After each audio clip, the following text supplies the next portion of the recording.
Hi friends, मैं अभिषेक आपका फिर से अपने यूट्यूब चैनल 2 मेगा क्लासेज में स्वागत करता हूं। आज हम मैथ में प्रतिशत के बारे में प्रारंभिक बिंदुओं से समझने का प्रयास करेंगे। इस पूरे खंड को यानी कि प्रतिशत से संबंधित जो प्रश्न पूछे जाते हैं, इस पूरे खंड को हमने कुछ एक भागों में विभाजित किया। हर एक वीडियो को हमने 20 से 25 मिनट के औसत ड्यूरेशन में रखा है, ताकि एक ही बात चीज़ों को देखने में बहुत ज़्यादा समस्या ना हो जाए। अब एक वीडियो 2-3 घंटे की रहती है तो थोड़ी सी दिक्कत होने लगती है। और हाँ, इसे मैंने इस तरह से रखा है कि प्रारंभ में आप इसके प्रारंभिक पहलुओं से समझने का प्रयास करें, फिर बाद में इसमें जो मैथ पूछे जाते हैं तरह तरह से, उनको आपके सामने रख करके हल करने का प्रयास करूँगा। इसे आप देख करके समझ सकते हैं कि ये मैथ कैसे हल किए जाते हैं। ठीक है, तो क्या है, आज है प्रतिशत, परसेंटेज। इसकी एक साधारण सी परिभाषा होती है। परिभाषा क्या है जो देख ले। प्रतिशत वह भिन्न है जिसका हर 100 और अंश कोई भी निर्धारित राशि होती है। इस निर्धारित राशि को दर प्रति 100 कहा जाता है। क्योंकि श्रीमान ये सब क्या है, अंश, हर। ठीक है, प्रतिशत का मतलब ही होता है कि किसी भी भाग को 100 के अनुपात में देखना। प्रति मतलब बटा, शत मतलब 100। समझ रहे हैं। अब आपसे कोई पूछे कि 5% मतलब क्या, या 5% से आप क्या अनुमान लगा सकते हैं। शुरुआत तो यहीं से होगी ना कि आप 5% का अनुमान क्या लगाते हैं, आप 5% का मतलब क्या समझते हैं, है ना। तो आपको जब ये समझ में आ गई कि प्रतिशत का मतलब क्या होता है, तो फिर आप चीज़ों को बहुत आसानी से, तेजी से समझ जाएंगे और कहीं कंफ्यूजन नहीं रहेगी। तो देखिए, 5% का मतलब हो गया कि 5 कोई भाग है। टोटल किस भाग का? 100 का। यानी कि कोई वस्तु है, नग है, प्रेक्षण है, कुछ भी है, उसे 100 बराबर में भागों में बांट दीजिए और उसका 5 हिस्सा जो होगा वो 5% होगा। 10 हिस्सा जो होगा 10% होगा। 20 हिस्सा जो होगा 20% होगा। ये इस परिभाषा का एक गणितीय रूपन होगा। यानी कि प्रतिशत वह भिन्न है जिसका हर 100, हर यानी कि नीचे वाला 100 रहेगा, और अंश कोई भी निर्धारित राशि होती है, और इसी निर्धारित राशि को दर प्रति 100 कहते हैं। तो ये इसका एक मानक परिभाषा हो। अब इससे हिसाब कैसे बनता है, पूछता है, वो देख लेते हैं। तो सबसे पहले आपको इस तरह से हिसाब रहते हैं शुरुआती में समझने के लिए। मान ज्ञात करें, फाइंड द वैल्यू। 12%, 18%, 25% बराबर क्या होगा, ये है। तो सीधी सी बात है, 12% यानी कि 100 का 12 भाग, यानी कि 12/100। 6 दूनी 12, 50 दूनी 100, 6/50। 18% यानी कि 18/100, यानी कि 9/50। 25% यानी कि 25/100, यानी कि 1/4। एक चीज ध्यान रखिएगा कि ये जो इसका मान वैल्यू निकालेंगे वो सबसे मिनिमम में होना चाहिए।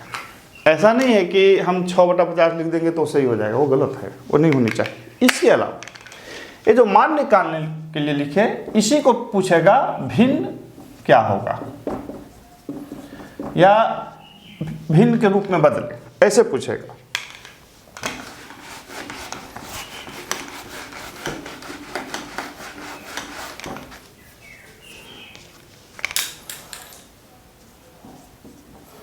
निम्न को भिन्न में बदले। 20%, 15%, 24%। ठीक है, क्या कह रहा है? कह रहा है कि निम्न को भिन्न में बदले।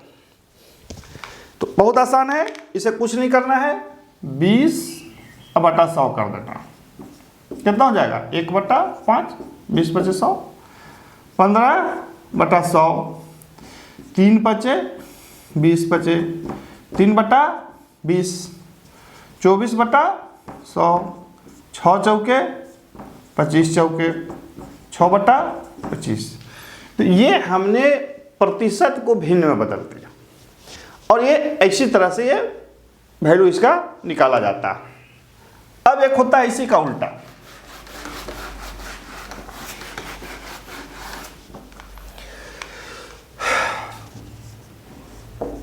निम्न भिन्न को प्रतिशत में बदलें। प्रश्न पूछेगा कि निम्न भिन्न को प्रतिशत में बदलें या कैसे बदलें, और रहेगा ऐसे 1/4, 3/4, 2/5। इसको प्रतिशत में बदलेंगे तो कैसे होगा? अब इसको देखिए, कुछ नहीं है, 1/4 है। अब किसी भिन्न को जब प्रतिशत में बदलना है तो उसको 100 से गुना कर दीजिए और कितना हो जाएगा? 25%। 3/4, 3/4 अगुने कितना? भिन्न को जब प्रतिशत में बदलना है तो किससे गुना कर देंगे? 100 से गुना कर देंगे।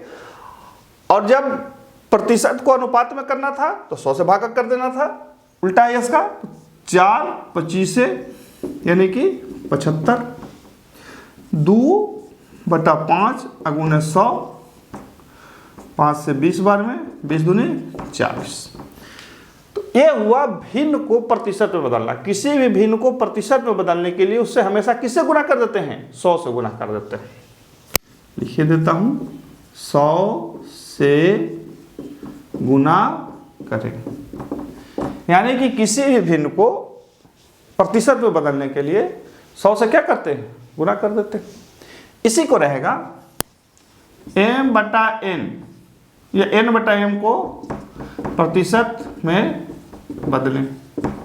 तो क्या करेंगे? n/m अगुने 100, यानी कि 100n/m। चूंकि ये कट नहीं सकता है तो ये इस रूप में आ गया।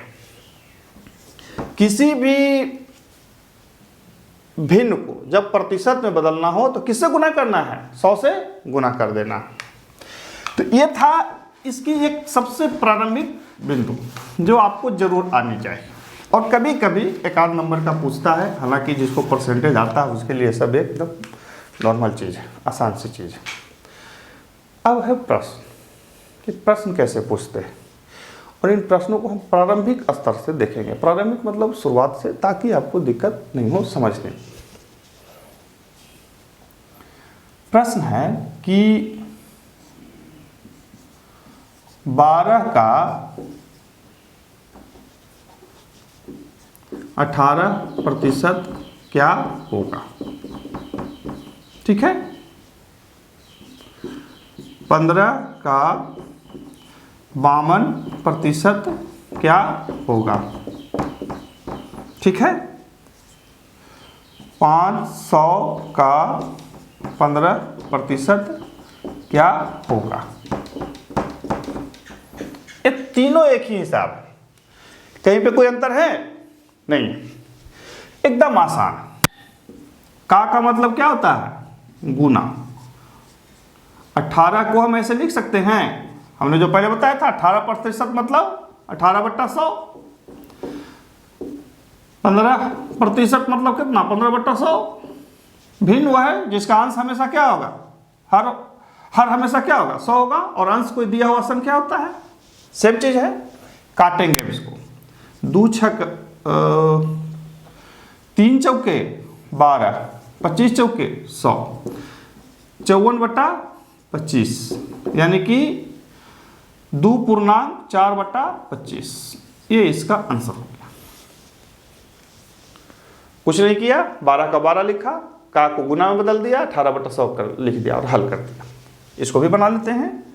15 इसको तो नहीं लिखेंगे बटा, नहीं, 15 गुने 52 बटा कितना?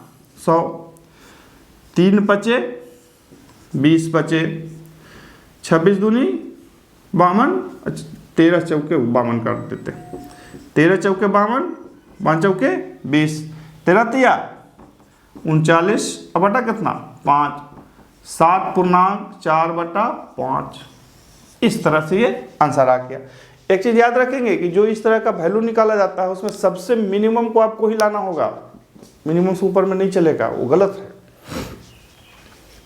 सेम कंडीशन है, 500 का 15%, तो का नहीं लिखेंगे, छोड़ देते हैं, गुने 15, अब बटा कितना 100, कट गया 15 पचे 75। तो ये एक पहला हुआ कि 12 का 18% क्या होगा, तो 12 गुना 18/100। 15 का 52% क्या होगा, 15 गुना 52/100। 500 का 15% क्या होगा, तो 500 गुना 15/100। अब इससे एक चरण आगे चलते हैं। और एक चीज मैं फिर से बता दूं कि ट्रिकी मैथ जो होती है आप उसे सीख सकते हैं, कोई दिक्कत नहीं है, लेकिन ट्रिकी मैथ सीखने से पहले या बहुत ही शॉर्ट में बनाने से पहले आपको लॉन्ग टर्म में मैथ को समझना होगा। और हाँ, जब मैं बता रहा हूँ तो आपको बता दूंगा कि यहाँ पे इसको ट्रिक या शॉर्ट कहाँ लगा सकते हैं। देखिए, जिसे मैथ आती है उसे कुछ भी लगाने की ज़रूरत नहीं है, उदाहरण बनाएगा। जिसे नहीं आती है उसे थोड़ा दिक्कत होती है। तो जो नहीं आती है ये उन्हीं के लिए समझना है, उन्हीं को ये जानना है।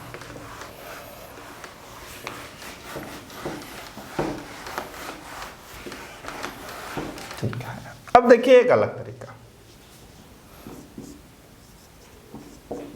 किस धन का 40% 200 होगा। आपने पढ़ा होगा,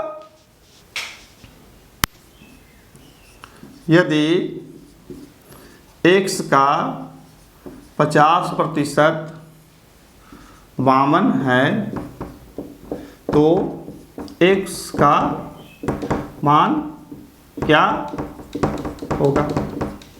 ठीक है, किसी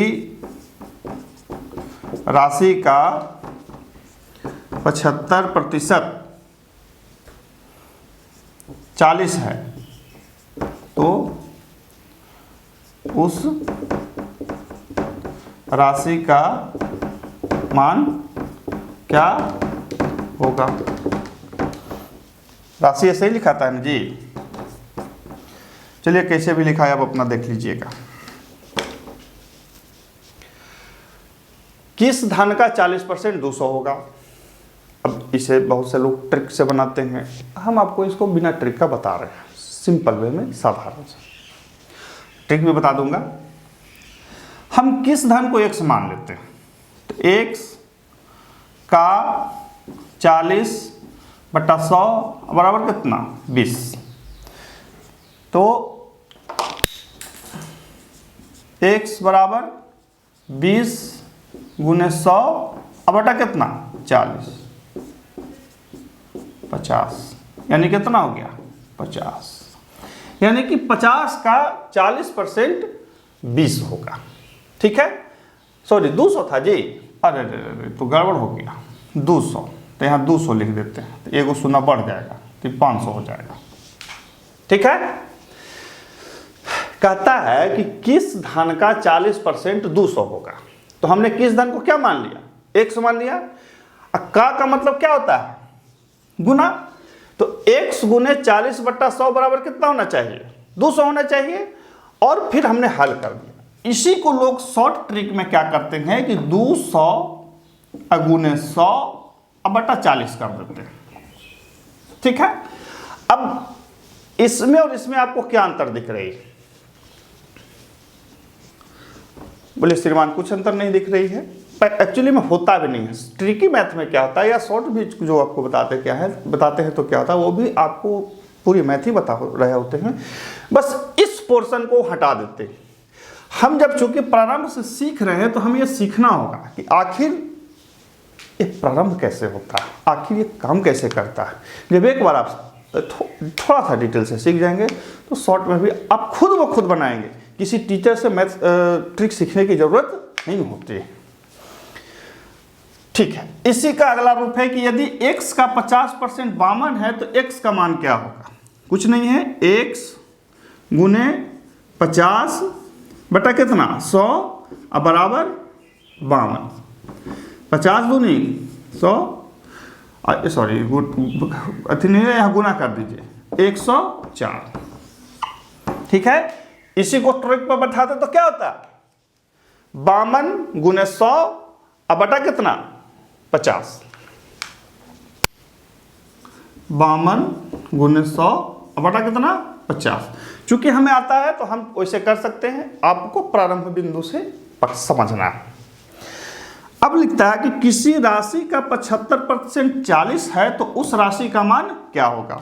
देखिए, तो राशि कुछ भी मान सकते हैं, x गुने 75 अब बटा कितना 100 इजकल टू कितना 40। तो यानी कि x बराबर 40 गुने 100 अब बटा कितना 75।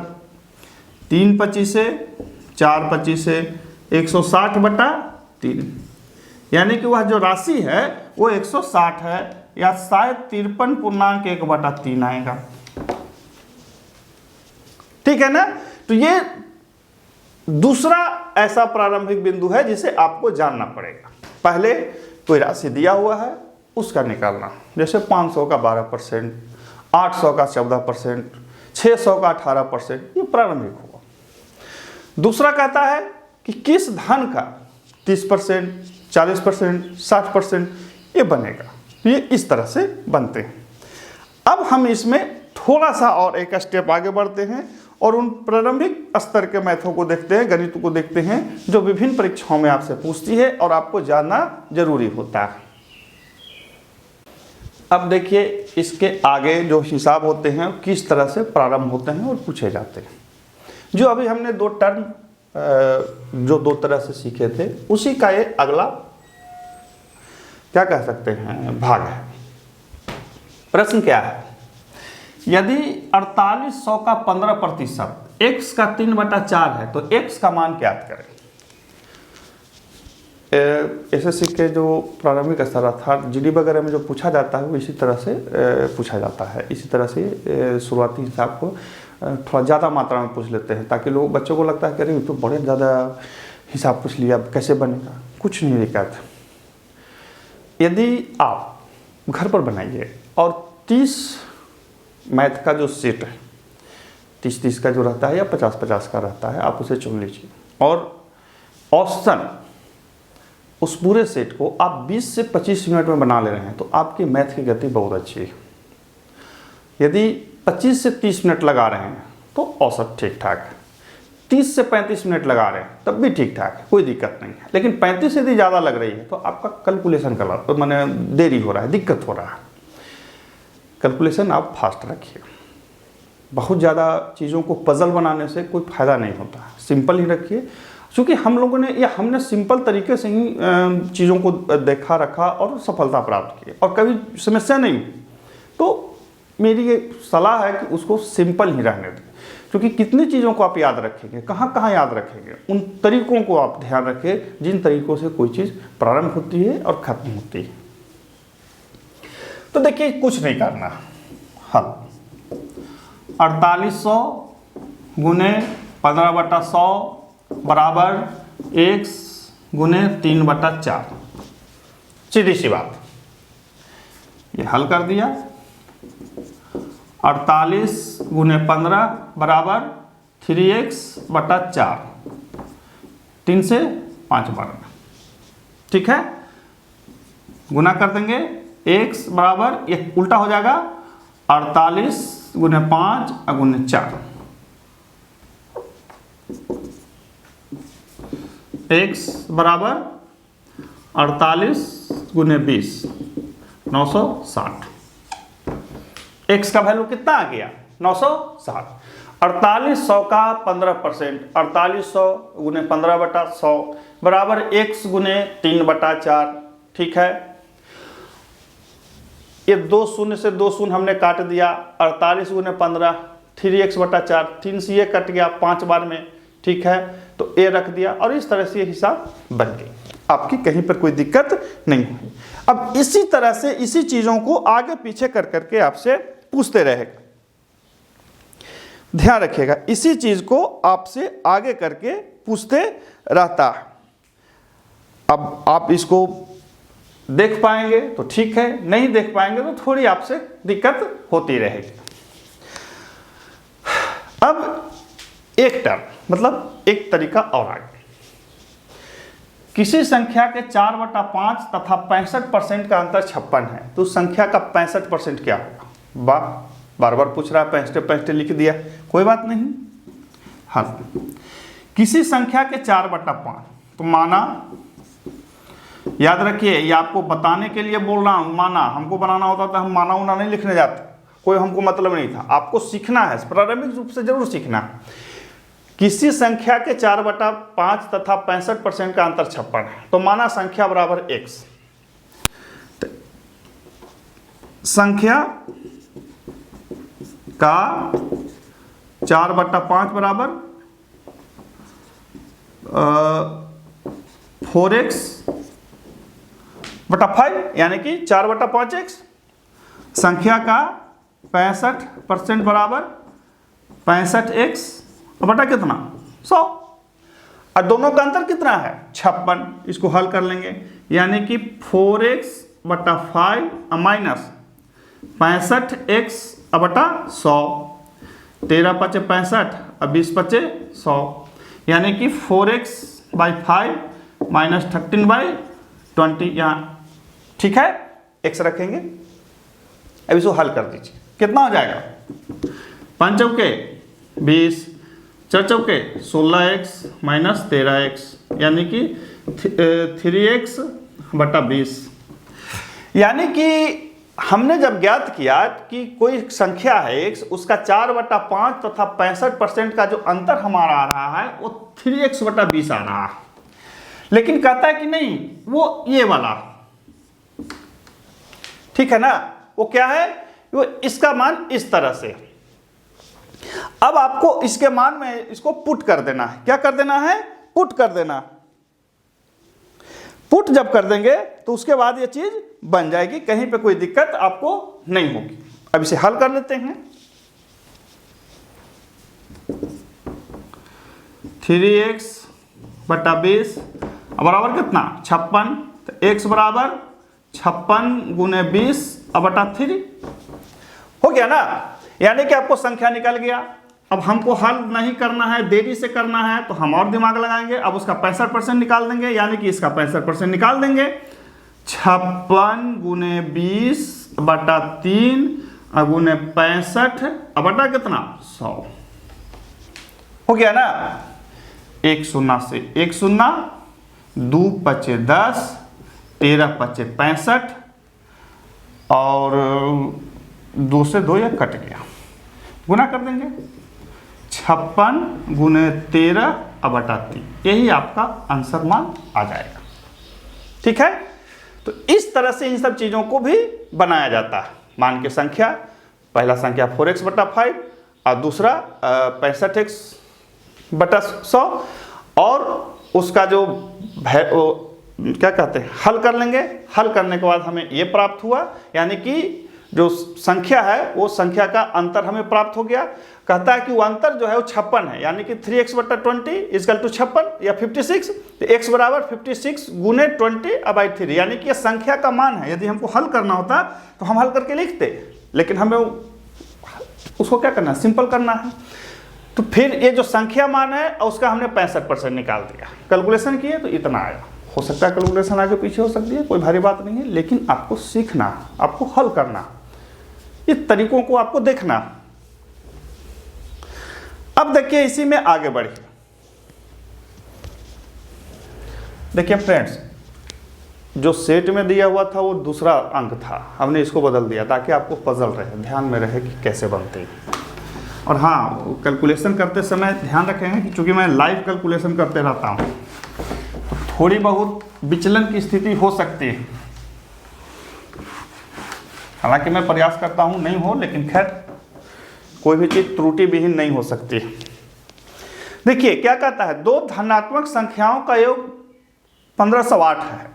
यदि पहली संख्या का 25% दूसरी संख्या के 40% के बराबर है तो सबसे छोटी संख्या क्या होगी? देखिए आपके सबसे नीचे स्क्रीन पर दिख रही होगी, ब्लू में लिखा हुआ है। हो सकता है दिक्कत हो, लेकिन मैं बार बार पढ़ रहा हूं कि दो धनात्मक संख्याओं का योग 1508 है। यदि पहली संख्या का 25% दूसरी संख्या के 40% के बराबर है तो सबसे छोटी संख्या क्या होगी? हल करते हैं। माना प्रथम संख्या बराबर x, आप इसे बड़ी संख्या भी मान सकते हैं। दूसरी संख्या बराबर कितना? y। कहता है योग 1508 है, तो यानी कि x प्लस y बराबर 1508, ये इसका टर्म 1 है। फिर कहता है कि पहले का 25%, यानी कि x गुने 25/100, पहली का 25% और दूसरी के 40% के बराबर है, यानी कि y का 40/100। ठीक है, 100 से 100 कट गया, 5 25 से 8 बचे, यानी कि 5x बराबर 8y, यानी कि 5x minus 8y equal to 0। समीकरण 2 हो गया। पहले का 25% दूसरे के 40% के बराबर है। हमने इन दोनों को निकाल दिया, फिर इस तरह से लिख दिया। अब इन दोनों को हल कर दीजिए। हल कैसे होगा? इसे 5 से गुना कर दीजिए या इसे 8 से गुना कर दीजिए। 8 इंटू x प्लस y बराबर 1508 अगुने 8।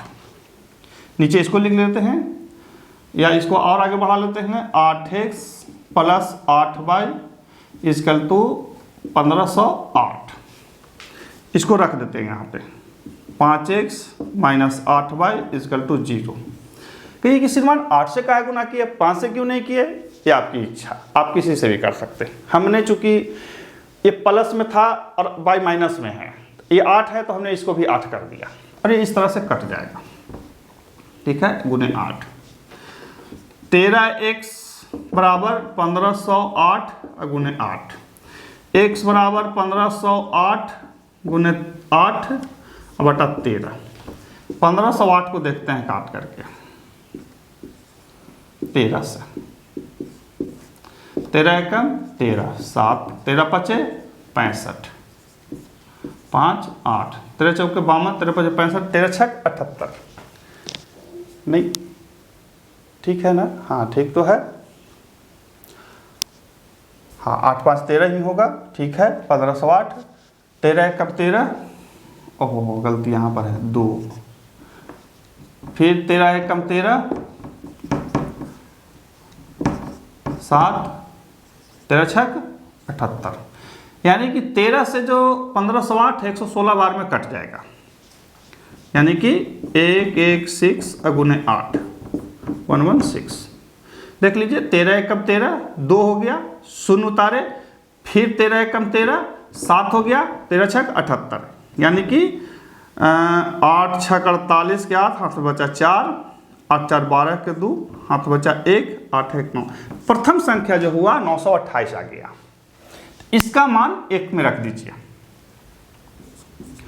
x का मान समीकरण 1 में देने पर y बराबर 1508 घटाओ 928 कितना होना चाहिए? 1508 और 928 जुना 8 2 10 से ले 1 9 6 15 16, यानी कि 680। ये आपका निकला। तो अब आपसे प्रश्न क्या पूछ रहा था कि सबसे छोटी संख्या, तो सबसे छोटी संख्या ये बोला हो जाएगा 680। ठीक है, तो इस तरह से इस हिसाब को हमने हल किया। थोड़ा लंबा हुआ, कोई दिक्कत नहीं है, लेकिन हमारा बन गया। अब कहिए कि श्रीमान देखिए हमने पहले कैलकुलेशन क्या हुआ, हमने माइंड सेट के तहत जब कैलकुलेशन किया तो थोड़ी सी समस्या उत्पन्न हो गई। आपको यही काम करना है, कैलकुलेशन को ठीक रखना है। इससे क्या होगा कि आपका हिसाब जो है पूरी तरह से अच्छी तरह से बन जाएगी, कहीं पे कोई दिक्कत आपकी नहीं होगी। इस तरह से आप चीज़ों को बना सकते हैं। ठीक है, घटाया है ना ठीक से जी, 9 5 14 5 होगा। देखिए फिर गलती हुआ, लेकिन आप लोग पकड़ लिए होंगे। हाँ पकड़ लिए होंगे, अच्छी बात है। देखिए हम जो घटाव करते हैं ना जी, वो ऊपर से नहीं करते, हम सीधा 8 4 0 8 2 10 के 0 हाथ में बचा 1 9 5 14 1 15 सीधा नीचे से करते हैं। ये बड़ा हमको अच्छा लगता है, इसको ऐसे हम बनाते हैं। देखिए ये बन गया, ये कहीं कोई दिक्कत नहीं है। हालांकि अपना अपना तरीका होता है। ये हमने 2003-4 के आसपास सीखा था। जैसे 7 5 8 2 9 7, या उसका उल्टा कर देते हैं 7 8।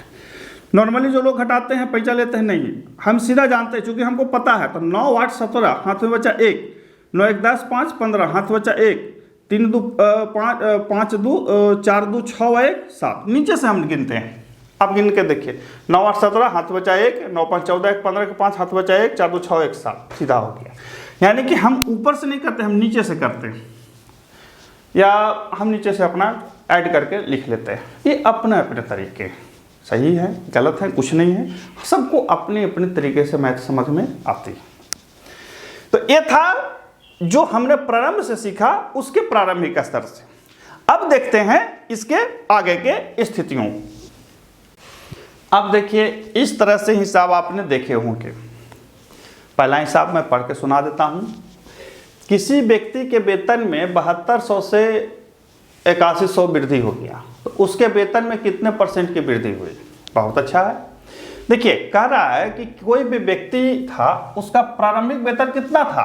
7200 था, बढ़ा के कितना कर दिया गया? 8100 कर दिया गया। तो अब उसके वेतन में क्या वृद्धि हुई? तो हल करते हैं। पहला वेतन बराबर कितना? 7200। वृद्धि बराबर कितना हो गया? 8100 अब माइनस 7200, यानी कितना? 900। यही वृद्धि हुआ ना।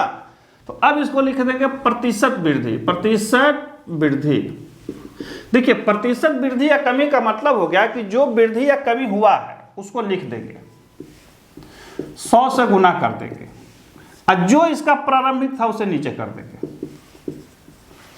ठीक है, इसी को आपको कोई बताएगा कि x का वृद्धि हुआ तो x में गुना करके और जो प्रारंभिक है उसे भाग दीजिए। यानी कि जो वृद्धि हुआ उसमें 100 से गुना करके जो प्रारंभिक था उसको नीचे लिख देना। ये ट्रिकी फार्मूला में आपको बताया जाएगा। खैर उससे कोई मतलब नहीं है, मैंने पहले भी बोला कि जिसे आता है, जिसे मुझे नहीं बनाना होता, परीक्षा में मैं बैठा होता तो मुझे पता है कि 7200 को घटाएंगे 8100 से तो 900 होगा, गुने 100/72। उतना भी नहीं पता है, उतना से भी ज़्यादा मैं बता देता हूँ। 9 8 72, मैं सीधा कैलकुलेट कर लूँगा कि 9 8 72, यानी कि 100 में हमको 8 से भागा दे देना, हो जाएगा। कैसे कैसे होगा? एकदम होता है, उसी तरह से होता है। देखिए 2 शून्य से 2 शून्य, 9 8 72, यानी कि 100/8 है ना, यानी कि 25/2, यानी कि 12.1/2%। यही सीधा हो गया, यही आपका आंसर है। लेकिन हमें चूंकि प्रारंभ से समझना है कि आखिर कैसे होती है। एक बार जिसे आता है, मैंने पहले भी बोला कि जिसे आता है वो कैसे भी गुना भाग कर लेगा, उसको कोई दिक्कत नहीं। और जिसे नहीं आता उसे सीखना ही पड़ेगा, कोई दिमाग नहीं लगाना, कुछ नहीं करना। मुझे पता है कि कोई व्यक्ति का वेतन 7200 था, बढ़ा के 8100 कर दिया है, यानी कि 900 का वृद्धि हुआ। वृद्धि जब भी काउंट होगा तो जो प्रारंभिक वेतन था, प्रतिशत जब भी काउंट होगी तो जो प्रारंभिक वेतन था वहीं से काउंट होगा। और हमने उसी को आपको बताया कि इतना हुआ, इतना कर लेंगे। अब हम ही बैठे रहते तो 9 8 72, 100/8, 100/8, यानी कि 12.5%। सीधी सी बात है, ये इसमें कोई अलग से सीखने की जरूरत नहीं है, इसको एकदम ध्यान से रखा जाता है। अब उसी का एक अलग अगला चरण, बात समझ रहे हैं? अगला चरण, इसको भी देखिए, मैं दीर्घ में बताऊंगा लेकिन आपको शॉर्ट में ही समझ में आ जाएगी, कहीं कुछ करने की जरूरत नहीं। कहता है कि एक लड़के की मासिक आय 10,000 रुपया, उसे 40% की वृद्धि हो गई। अब उसका नया आय क्या होगा? तो देखिए, वृद्धि बराबर 10,000 गुने 40 अब बटा कितना 100 कट गया, यानी कितना 4,000। तो 4,000 का वृद्धि हुआ तो नया आय बराबर 4,000 प्लस 10,000 यानी कितना 14,000 हो गया। एकदम आसान है, लेकिन इससे भी आसान है। अब इसी को मैं आपको वो शॉर्ट बता देता हूं, कुछ नहीं करना। 10,000 गुने प्रतिशत का योग हमेशा 100 होता है, प्रतिशत का योग हमेशा क्या होता है 100 होता है। वृद्धि हुआ है, क्या हुआ है वृद्धि हुआ, तो इसी 100 में 40 जोड़ देंगे, कितना हो जाएगा 140 अब बटा 100 काट दीजिए।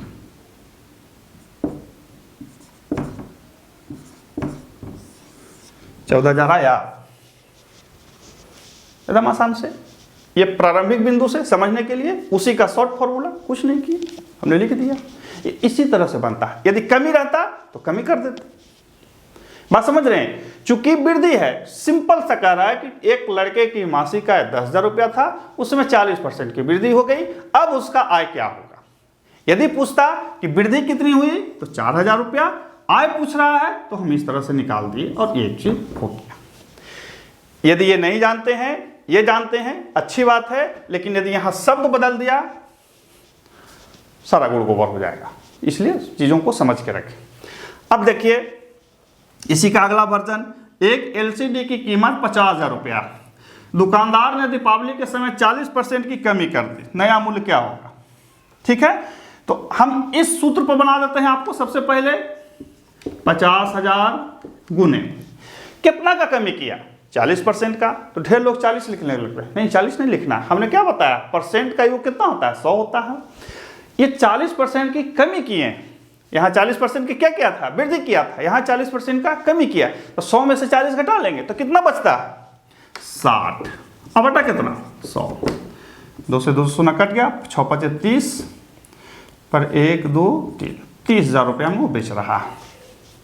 अब इसको लंबा बनाएंगे तो ऐसे होगा, कमी बराबर 50,000, 40% का छूट दे दिया, दीपावली में छूट रहता है ना, यानी कि 20,000, यानी कि 50,000 के एलसीडी पर 20,000 का वो छूट दे दिया, तो दाम कितना हो जाएगा 50,000 घटाओ 20,000 यानी कितना 30,000 रुपया। लेकिन ये ध्यान रखने की चीज है, ये सबसे ज्यादा ध्यान रहेगा। वृद्धि हुई 100 में जोड़ देंगे, कमी हुई 100 में से घटा देंगे।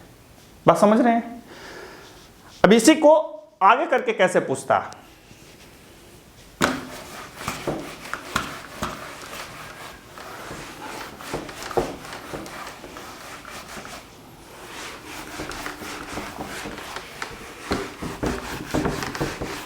देखिए इसी को कभी कभी पूछेगा कि, मैं उदाहरण के लिए बता रहा हूं, किसी लड़के की आय 10,000 रुपया है, पहले 40% की वृद्धि एवं पुनः 25% की कमी कर दी गई, नया आय क्या होगा। कोई लड़का है, आप ही जॉब कर रहे हैं, आपकी आय जो है वो 10,000 रुपया पर मंथ है। कंपनी ने बोला कि भाई फायदा हुआ है, हम तुमको वेतन में 40% की वृद्धि कर देते हैं। बाद में बोलता है कि नहीं देखो घाटा हो गया, हम जो वेतन है उसमें 25% की कमी कर देते हैं। यानी कि पहले उसका वेतन 10,000 रुपया था, फिर उसको 40% बढ़ा दिया, अब जो टोटल वेतन था उसमें से 25% उसको कम कर दिया। तो इसको कैसे बनाएंगे, कुछ नहीं है, 10,000 गुने 140/100 गुने 75/100।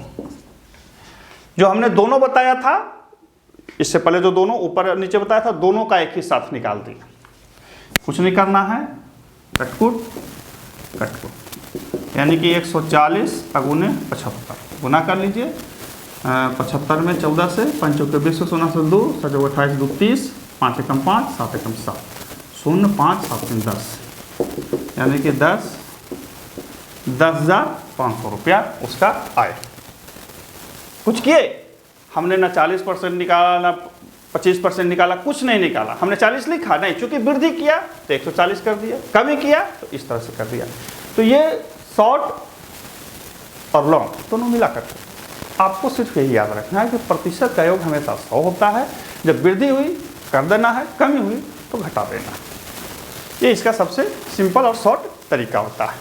अब देखते हैं आगे उन हिसाबों को जो आपकी क्या कहते हैं पुस्तकों में दी हुई होगी और परीक्षाओं में पूछे गए हैं।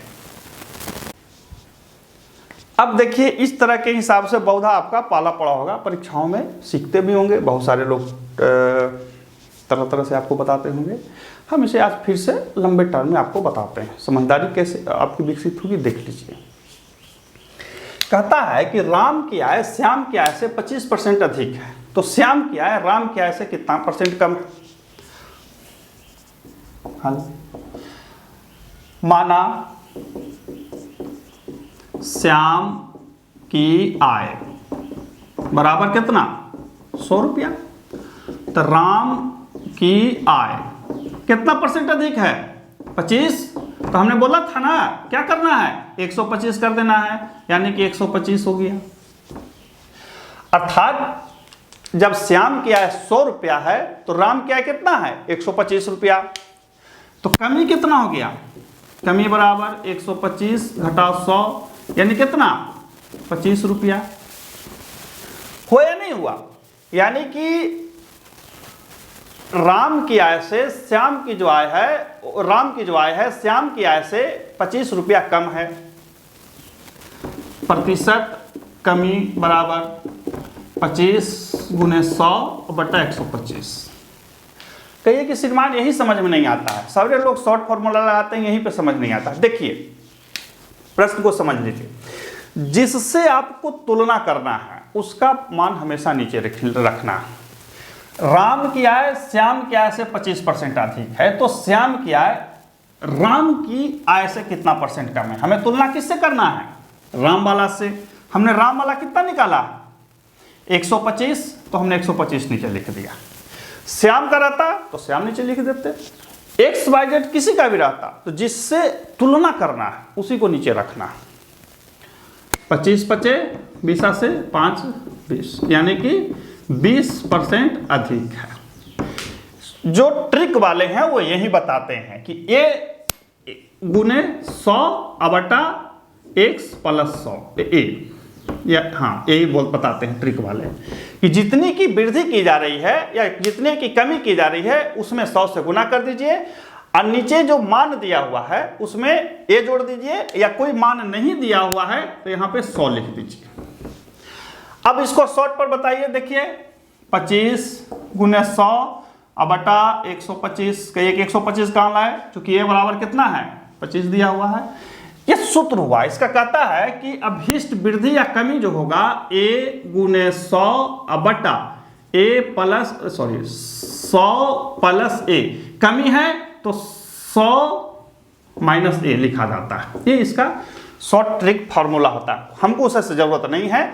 हमने राम की आय 100 रुपया माना, सॉरी श्याम की आय 100 रुपया माना, राम की आय 125 निकल गया, हमने इसे हल कर दिया। कहिए कि श्रीमान तो समझ रहे हैं, हम कैसे परीक्षा बनाएंगे। तो जब आप यदि आपको आती है कोई दिक्कत नहीं आती है, प्रारंभिक रूप से समझ रहे हैं तो आपको इतना करके पहले देखना होगा। इतना करने से क्या होगा कि आपका जो दिमाग है वो पूरी तरह से विकसित हो जाएगी। अब हमें ही करना होता तो हम सीधा क्या करते, हम इसी को बैठा देंगे, इस पर लाएंगे, हमको कुछ नहीं करने की जरूरत है। हमने हिसाब पढ़ा सीधा 25 गुने 100 बटा 125। कहिए कि आपको याद है, एकदम याद है।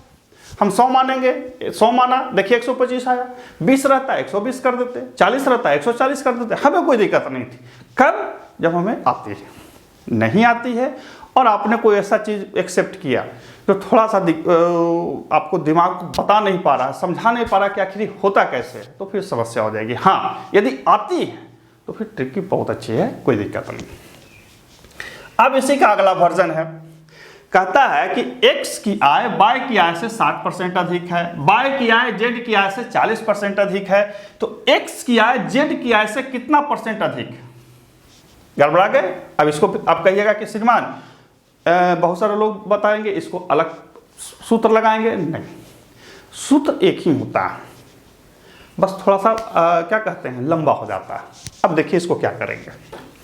हाँ, माना जेड की आय बराबर कितना, 100 रुपया।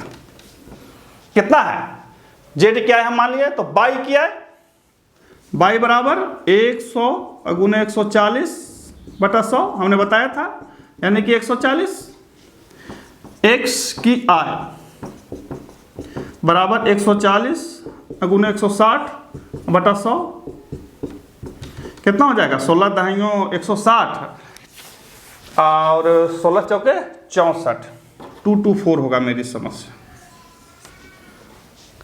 कहीं कि श्रीमान समझे नहीं, कुछ नहीं समझना है। हमने जेड की आय मान लिया, जेड की आय कितना है, 100 रुपया। कहता है कि बाई की आय जेड की आय से 40% अधिक है, तो बाई की आय 100 माने जेड का आय अगुने 140। 140 कहाँ से लाया, हमने बताया था कि परसेंट का योग 100 होता है। जब बढ़ रहा है तो 100 में जोड़ देंगे, जब घट रहा है तो 100 से घटा देंगे। 140 आया। अब कहता है कि x की आय y की आय से 60% अधिक है। यहां देखिए अधिक लिखा हुआ है, तो x की आय 140 गुने 160 बटा 100, वही फार्मूला जो 40 वाला में लगाया था, हल कर दिया, 224 आया। 16 दहाइयों 160 है और 16 चौके 64, ठीक है, 224 ही होगा। अब देखिए कि x और z के आय में अंतर कितना है। x अंतर बराबर 224 घटा 100, यानी कितना, 124। 124 है ना, है। x की आय है 224 रुपया, z की आय है कितना, 100 रुपया, तो अंतर कितना हो गया, 124। प्रतिशत अंतर बराबर 124 गुने 100 बटा 100। कहीं कि कौन सा 100 रखे, तो चूंकि हमारा मूल्यांकन किस पर हो रहा है, जेड पर, तो हमने जेड का रखा। बाई का होता तो बाई का कैलकुलेट करते लिखते, एक्स का होता तो हम एक्स को लिखना होता, लेकिन हमारा अभी कह रहा है क्या चीज कि एक्स की आय जेड की आय से कितना परसेंट अधिक है, तो अधिक तो 124 हो गया, लेकिन जेड की आय पर तुलना करना है तो हम जेड की आय को नीचे लिखेंगे, यानी कि 124%। इसी का ये अगला फॉर्मूला हो गया। इसी से एक टर्म आगे बढ़ा। अब इसमें 4 टर्म भी रख सकता है, ए बी सी डी ई भी रख सकता है, A B C D E F भी रख सकता है, कुछ भी रख सकता है, आपको हल ऐसा ही होगी। अब कहिए कि श्रीमान बन जाएगा, बिल्कुल बन जाएगा। परीक्षा में कोई क्या कहते हैं समय नहीं खाता है, आपकी कैलकुलेशन फास्ट होनी चाहिए। इतना कैलकुलेट करने में महज 30 सेकंड से ज़्यादा आपको लगने वाली नहीं है, यदि आपको आती है तब। नहीं आती है तो प्रैक्टिस कीजिए। तो ये था किससे, परसेंटेज से, प्रतिशतता से। ये प्रारंभिक कुछ ऐसे हिसाब हैं जो हमने आज सीखा। ये पार्ट 1 है। पार्ट 2 आप देखिए, उसमें क्या क्या चीज़ है। लंबा इसलिए मैंने नहीं बनाया कि एक ही बार में 1.5-2 घंटे की वीडियो देखना थोड़ा सा उबाऊ होता है। और हाँ, ये वीडियो हम आपके इंटरटेनमेंट के लिए नहीं बनाए, समझने के लिए बनाए हैं। जब आप खाली समय में बैठे हुए तो इसको देख के आप समझें। असली समझ जो होगी आपकी अपनी पुस्तक और अपनी कॉपी पर होगी। जब आप कैलकुलेट करेंगे, जब आप खुद से हल करेंगे, जब आप खुद से प्रश्नों को लिख करके बनाएंगे, तभी आप मैथ बना पाएंगे। बाकी हम जैसे कोई यूट्यूब देखेंगे, देखते रहिए, कोई दिक्कत नहीं है। फिर मिलते हैं अगले वीडियो में, तब तक के लिए नमस्कार।